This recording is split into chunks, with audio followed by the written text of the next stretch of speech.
Hey everybody, my name is Old School Nerd, and today is Saturday where I do my up-and-coming stream on Twitch. And I am live right now on twitch.tv/OldSkuleNerd. And one of my amazing community members cashed in some of their channel points and said, hey, can you please do a reaction to Anoxia, Tears I Bleed? And I was like, okay, sure. Are they up and coming? They said, yeah. Do they have less than 10,000 subscribers on YouTube? Yes. Is this a new song? Yes. Okay, let's do it. All right, I've never seen this band before. All I know is that they're from Maryland. And this lead singer looks as though if she's not going to heal you, she's going to hurt you. Maybe both.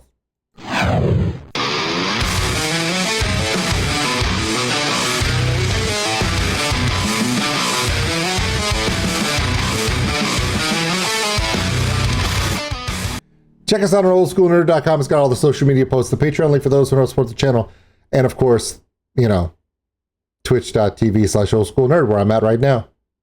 All right, here we go. I've never heard this band before. I'm going to move myself out of the way. Wrong way, idiot. Okay, so I'm going to move myself out of the way. Look, down here. Hi. Okay, give them a little room to do their work. A three-piece from Maryland. All right, let's go. 4 minutes and 8 seconds of epicness. That's what it's been billed as by those in my chat. Let's do this.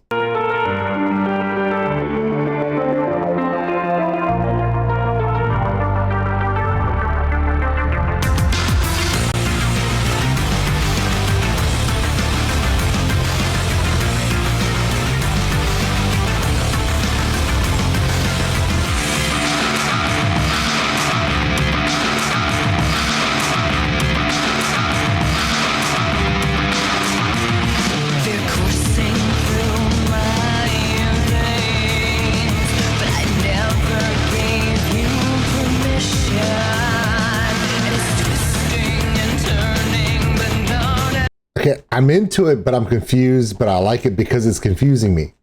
Okay, first off, it is a three-piece. I don't see a drummer, so I'm assuming it's a backing track. And there's some keys in there. It's a little bit of a dance vibe, a little bit more of a hype pop feel on that intro. And there's nothing wrong with that because I'm a fan of Amaranth. I mean, there you go. But what really got me was it starts off with a circle being drawn. If you don't know what I'm talking about, look it up. Okay, so she's drawing a circle. She's lighting sage.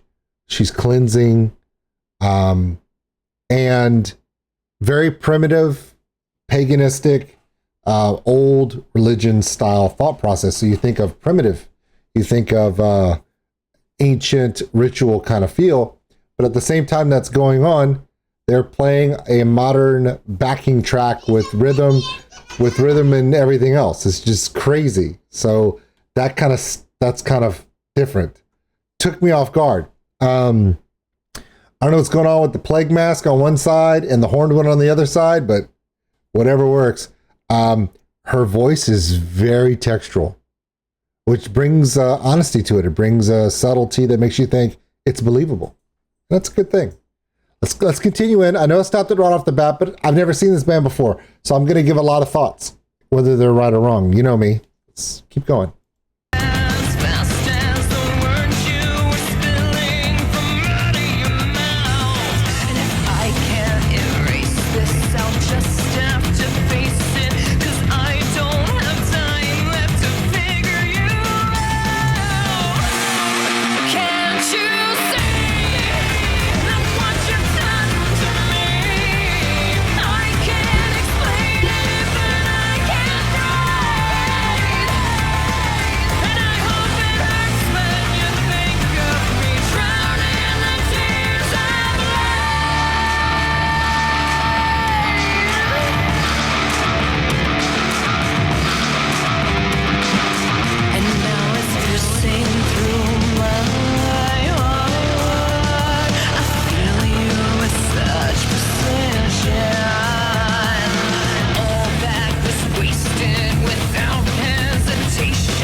You know, I will be honest with you. At first, I wasn't into it 100% because I couldn't connect everything that was going on with everything that was visually going on because they're dressed up in tribal, primitive, paganistic, you know, it's almost like a video for soil work, right?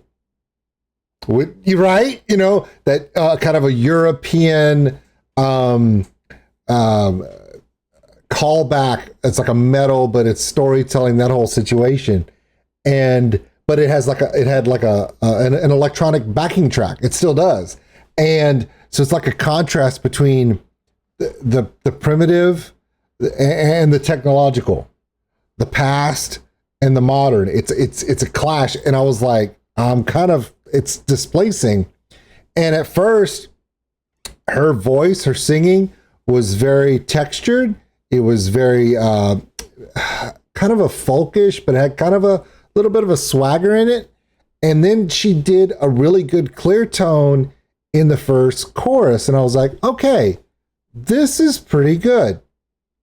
But in the second round, in the second verse, she really started to let more of her energy out, more of that passion, more of that power alto out. So whenever she comes up to the second chorus, I'm just like, and she starts doing a little bit more belting, I'm like, okay, now she's starting to connect. I'm starting to feel it a little bit more. Guitarist is really running in those low end chords, you know, and the bass player is running at 4 on the floor, classic style. I've been exposed to so much hybrids of classic metal genres in the last 2 years since I started YouTube. Everything from Ginger to Soilwork, right? To Orbit Culture and Fractal Universe, Electric Callboy to Sabaton. You can go from one extreme to the other, but then at the same time, this is kind of a metalment of a lot of different influences that I'm getting, but at the same time, it's really uniquely different. And that's good. You want to be uniquely different. Now, as a drummer, am I biased about the fact that I wish they had a drummer? Yeah, but I'm a drummer. Of course I'm going to feel that way, but it doesn't mean that this isn't really, really good. All right, let's finish it out. Let's finish the rest of the way.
All right, that was pretty cool. There's a lot of ritualistic elements in it. I'm not gonna say that I know what they are because I don't.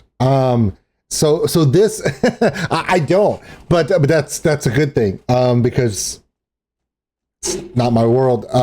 But I do enjoy the symbolism. I think it's the contrast between the visual of seeing her bring in all these things that you would see in a European primitive ritualistic metal band, right? We've seen so many of those bands lately. And then you get into what they're doing, and then you hear this this backing track and a modern hook, and she's got a great power alto voice. I mean, and whenever I see something like this is the kind of thing where I like, what else do they come up with? What other kind of differences and variances, and what kind of new creations does a band like this make? I would be overwhelmed if I was to see a acoustic version of anything where you get these guys doing an acoustic version of a song and let her rich. She has such a texture in her voice and such a good swagger in the hooks and the tags. It's really, really good. Okay, so this was Anoxia. Tears I Bleed. All right, my name is OldSkuleNerd. This is my first time ever checking them out, and I enjoyed it. Hey, hopefully you enjoyed it too. Hey, more than anything, love one another, take care of each other. We're all stuck on this mud ball together. This was all part of my up and coming stream here on twitch.tv. I look for new artists. You have to have under 10,000 subscribers on YouTube and let it be a new song in the last year or year and a half, 2 years, so we can see what you're doing as a new artist. Trying to give you guys a platform, because that's what we need this day. That's what YouTube's for, right? You would think. All right, guys. Love you. See you later.